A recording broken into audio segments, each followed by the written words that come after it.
এবার ইসরায়েলে ভয়াবহ হাইপারসনিক ক্ষেপণাস্ত্র হামলা চালিয়েছে হুতি বিদ্রোহীরা। আরো বিস্তারিত জানিয়ে দিব। এদিকে গাজায় রাতভর ইসরায়েলি হামলা, নিহত অন্তত ২১ জন। এবার ইসরায়েলের প্রধান বিমানবন্দরে হাইপারসনিক ক্ষেপণাস্ত্র হামলা। এদিকে গাজাবাসীকে রাফার একাংশ খালি করার নির্দেশ ইসরায়েলি সেনাবাহিনীর। আরো জানিয়ে দিব। এবার ইসরায়েলকে হামাসের হুঁশিয়ারি। এদিকে বিক্ষোভে উত্তাল তুরস্ক, চাপে এরদোগান। এবার সৌদি আরবে ফের আলোচনায় বসেছে মার্কিন ও রুশ কর্মকর্তারা। এবং সর্বশেষে জানিয়ে দিব। এদিকে যুদ্ধের জন্য সম্পূর্ণ প্রস্তুত ইরান, হুঁশিয়ারি আব্বাস আরাঘচির। শুনছিলেন সংবাদ শিরোনাম, এখন বিস্তারিত।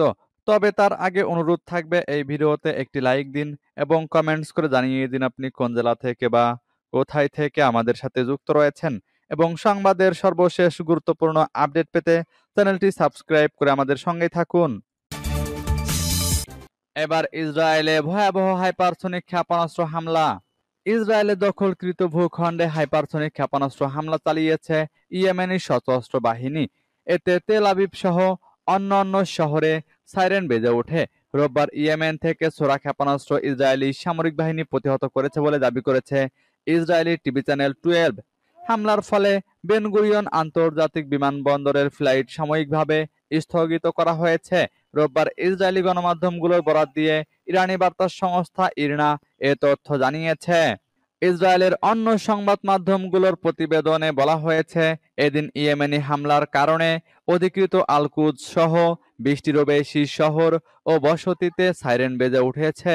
বিষয়টি নিশ্চিত করে ইয়েমেনি সশস্ত্র বাহিনীর মুখপাত্র ব্রিগেডিয়ার জেনারেল ইয়াহিয়া সারি জানিয়েছেন, তাদের সামরিক বাহিনী ইসরায়েলের তেল আবিবে অবস্থিত বেন গুরিয়ন বিমানবন্দর এবং একটি মার্কিন যুদ্ধজাহাজকে লক্ষ্য করে হামলা চালিয়েছে।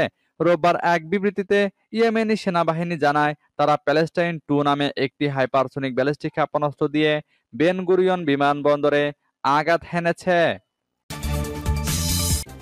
এদিকে গাজায় রাতভর ইসরায়েলি হামলা, নিহত অন্তত 21 জন। ফিলিস্তিনের স্বাধীনতাকামী সশস্ত্র সংগঠন হামাস নিয়ন্ত্রিত গাজায় হামলা অব্যাহত রেখেছে ইসরায়েলি বাহিনী। মেডিকেল সূত্রে বরাত দিয়ে কাতার ভিত্তিক সংবাদ মাধ্যম আল জাজিরার লাইভ প্রতিবেদনে বলা হয়েছে, গাজা জুড়ে রাতভর হামলায় অন্তত 21 জন নিহত হয়েছে। খবরে বলা হয়েছে, নাসের হাসপাতালে ইসরায়েলি বাহিনীর বোমাবর্ষণের পর নতুন করে এসব হামলা চালিয়েছে ইসরায়েলি বাহিনী। যুদ্ধবিরতির পর গত মঙ্গলবার গাজায় নতুন করে অতর্কিত হামলা শুরু করে ইসরায়েলি বাহিনী। মঙ্গলবারের একদিনের হামলায় গাজায় 4 শতাধিক ফিলিস্তিনি নিহত হয়। হামাস নিয়ন্ত্রিত গাজার স্বাস্থ্য মন্ত্রণালয় জানিয়েছে, গত মঙ্গলবার থেকে ইসরায়েলি বাহিনীর শুরু হওয়া হামলায় রোববার পর্যন্ত 673 জন নিহত হয়েছে। এ নিয়ে গাজায় নিহতের সংখ্যা 50,000 ছাড়ালো। এছাড়া ইসরায়েলি হামলায় আহতের সংখ্যা লাখ ছাড়িয়েছে এবং ঘর ছাড়া হয়েছে লাখ লাখ ফিলিস্তিনি। অন্যদিকে গাজার এক অংশ এখনই দখলে নেওয়ার হুমকি দিয়েছে দেশটি। এ নিয়ে ইতোমধ্যে সেনাবাহিনীকে নির্দেশনাও দিয়েছেন ইসরায়েলের প্রতিরক্ষামন্ত্রী ইসরায়েল কাতজ। এবার ইসরায়েলের প্রধান বিমানবন্দরে হাইপারসনিক ক্ষেপণাস্ত্র হামলা। ইসরায়েলের প্রধান বিমানবন্দরে আবারও হাইপারসনিক ব্যালিস্টিক ক্ষেপণাস্ত্র নিক্ষেপ এবং একটি মার্কিন বিমানবাহী রণতরীতে হামলা চালানোর কথা জানিয়েছে ইয়েমেনের হুতি গোষ্ঠী। সশস্ত্র গোষ্ঠীটি জানিয়েছে, তারা একটি ফিলিস্তিন 2 হাইপারসনিক ব্যালিস্টিক ক্ষেপণাস্ত্র দিয়ে বেন গুরিয়ন বিমানবন্দরকে লক্ষ্যবস্তু করেছে। হুতির সামরিক মুখপাত্র ইয়াহিয়া সারি বলেন, অভিযানটি সফলভাবে তার লক্ষ্য অর্জন করেছে। তবে ইসরায়েলি সেনাবাহিনী জানিয়েছে, ইয়েমেন থেকে ছোড়া একটি ক্ষেপণাস্ত্র ইসরায়েলি ভূখণ্ডে প্রবেশের আগে তারা তা প্রতিহত করেছে। এদিকে হুতিরা আরো জানিয়েছে, তারা মার্কিন বিমানবাহী রণতরী ইউএসএস হ্যারি ট্রুম্যান এবং বেশ কয়েকটি মার্কিন যুদ্ধজাহাজে ক্ষেপণাস্ত্র এবং ড্রোন নিক্ষেপ করেছে। যদিও হুতিদের হামলায় কোনো ক্ষয়ক্ষতির খবর দেয়নি মার্কিন যুক্তরাষ্ট্র। সূত্র আল জাজিরা ও প্রেস টিভির। এদিকে গাজাবাসীকে রাফার একাংশ খালি করার নির্দেশ ইসরায়েলি সেনাবাহিনীর। গাজা উপত্যকা জুড়ে হামাসের বিরুদ্ধে স্থল অভিযান শুরু করেছে দখলদার ইসরায়েলি সেনাবাহিনী। রবিবার তারা ফিলিস্তিনিদের গাজার রাফা শহরের একাংশ থেকে সরে যাওয়ার নির্দেশ দিয়েছে। জেরুজালেম থেকে বার্তা সংস্থা এএফপি এ খবর জানায়। সামাজিক যোগাযোগ মাধ্যম এক্সে এক বিবৃতিতে ইসরায়েলের সামরিক মুখপাত্র আবিসাই আদ্রাই বলেছেন, সেনাবাহিনী রাফার তাল আল সুলতান অঞ্চলে সন্ত্রাসী সংগঠনগুলোর বিরুদ্ধে হামলা শুরু করেছে। তিনি ফিলিস্তিনিদের বিপজ্জনক যুদ্ধক্ষেত্র ছেড়ে আরও উত্তরে সরে যাওয়ার আহ্বান জানিয়েছেন। মিশরের সীমান্তে অবস্থিত গাজা উপত্যকার রাফা শহরটি প্রায় ১ বছর আগে ইসরায়েলি হামলার লক্ষ্যবস্তুতে পরিণত হয়েছিল। এপির সংবাদদাতারা জানিয়েছেন, তাল আল সুলতান জেলায় ড্রোন থেকে একই বার্তা সম্বলিত লিফলেট ছুড়ে ফেলা হয়েছে। রবিবার ইসরায়েলি সামরিক বাহিনী ঘোষণা করেছে তারা গাজা উপত্যকার উত্তরে বেইত হানুনেও অভিযান পরিচালনা করেছে। সেনাবাহিনী এক বিবৃতিতে জানিয়েছে, অভিযানের সময় যুদ্ধবিমান হামাসের বেশ কয়েকটি লক্ষ্যবস্তুতে হামলা চালিয়েছে। এবার ইসরায়েলকে হামাসের হুঁশিয়ারি। ফিলিস্তিনি স্বাধীনতাকামী গোষ্ঠী হামাস এক বিবৃতিতে গাজার বিভিন্ন স্থানে চালানো ইসরায়েলি হামলার নিন্দা জানিয়েছে।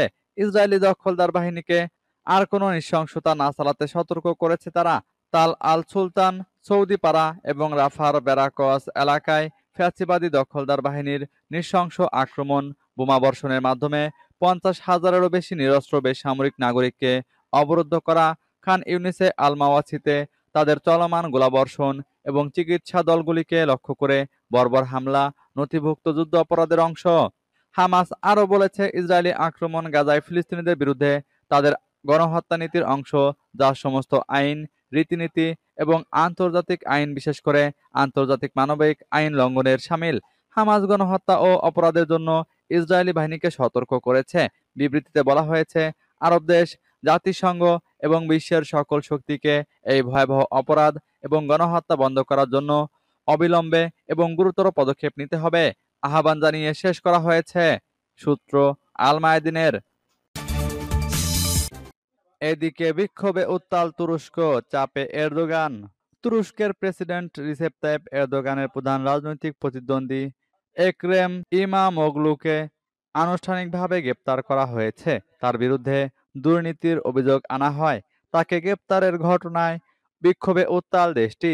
ইমামোগলু তুরস্কের অন্যতম প্রধান শহর ইস্তাম্বুলের মেয়র হিসেবে দায়িত্ব পালন করে আসছিলেন। তবে দেশটির স্বরাষ্ট্র মন্ত্রণালয়ের এক বিবৃতিতে জানানো হয়েছে, তাকে মেয়রের পদ থেকে বরখাস্ত করা হয়েছে। একরেম ইমামোগলু রিপাবলিকান পিপুলস পার্টি সিএসপির নেতা। বিবিসির প্রতিবেদনে বলা হয়েছে, ২০২৮ সালের প্রেসিডেন্ট নির্বাচনের জন্য দলের প্রার্থী হিসেবে তার নাম ঘোষণা করার কথা ছিল রোববার। সেই দিনই আনুষ্ঠানিকভাবে তাকে গ্রেপ্তার দেখানো হয়। তবে গ্রেপ্তার দেখানোর কয়েকদিন আগে আইনশৃঙ্খলা বাহিনী আটক করে ইমামোগলুকে। বিবিসির প্রতিবেদনে বলা হয়েছে, ইমামোগলুকে অপরাধমূলক সংগঠন প্রতিষ্ঠা ও পরিচালনা, ঘুষ গ্রহণ, চাঁদাবাজি, বেআইনিভাবে ব্যক্তিগত তথ্য রেকর্ড এবং টেন্ডার জালিয়াতির অভিযোগে অভিযুক্ত করা হয়। এবার সৌদি আরবে ফের আলোচনায় বসেছে মার্কিন ও রুশ কর্মকর্তারা। কয়েক ধাপে আলোচনার পর যুক্তরাষ্ট্র এবং রাশিয়ার কর্মকর্তারা সোমবার আবারও সৌদি আরবে আলোচনা শুরু করেছে। আজকের আলোচনার লক্ষ্য ইউক্রেনে একটি ব্যাপক যুদ্ধবিরতির দিকে অগ্রগতি অর্জন করা। আরব নিউজ জানিয়েছে, ইউক্রেন নিয়ে একটি বিস্তৃত চুক্তি নিশ্চিত করার আগে ওয়াশিংটন কৃষ্ণ সাগরে একটি সমুদ্র যুদ্ধবিরতি চুক্তির দিকে নজর দিচ্ছে। এর আগে গতকাল রোববার ইউক্রেনের সঙ্গে যুক্তরাষ্ট্রের আলোচনা হয়েছে। এরপর রুশ কর্মকর্তাদের সঙ্গে বসেছেন তারা। আলোচনার পরিকল্পনা সম্পর্কে জানা একটি সূত্র আরব নিউজকে জানিয়েছে, যুক্তরাষ্ট্রের পক্ষে বৈঠকে নেতৃত্ব দিচ্ছেন হোয়াইট হাউস জাতীয় নিরাপত্তা পরিষদের সিনিয়র ডিরেক্টর অ্যান্ড্রু পিক এবং স্টেট ডিপার্টমেন্টের সিনিয়র কর্মকর্তা মাইকেল অ্যান্টন। হোয়াইট হাউস জানিয়েছে, এই আলোচনার লক্ষ্য কৃষ্ণ সাগরে একটি সমুদ্র যুদ্ধবিরতি প্রতিষ্ঠা করাও অন্তর্ভুক্ত থাকবে, যাতে জাহাজ চলাচলের স্বাধীন প্রবাহ নিশ্চিত হয়।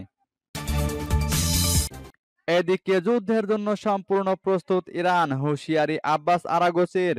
ইরানের পররাষ্ট্রমন্ত্রী আব্বাস আরাগচি বলেছেন, ইরানে কেউ আক্রমণ করার সাহস করবে না, কেননা ইরান যে কোনো পরিস্থিতির জন্য সম্পূর্ণ প্রস্তুত। সোমবার তেহরানে রেড ক্রিসেন্ট সোসাইটির এক বৈঠকের ফাঁকে সাংবাদিকদের তিনি বলেন, আমি নিশ্চিত কেউ ইরানে আক্রমণ করার কথা ভাববে না, কারণ তারা এর পরিণতি সম্পর্কে অবগত। তারা জানে যে সশস্ত্র বাহিনী, ত্রাণকর্মী, সরকার এবং জনগণ সহ বিভিন্ন ক্ষেত্রে ইরান সম্পূর্ণ প্রস্তুত রয়েছে। আব্বাস আরাগচি উল্লেখ করেন, আমি আবারও বলতে চাই, কোনো যুদ্ধ হবে না, কারণ আমরা এই পরিস্থিতির জন্য সম্পূর্ণ প্রস্তুত। তিনি বলেন, এটি আমাদের সুনির্দিষ্ট ও স্পষ্ট নীতি।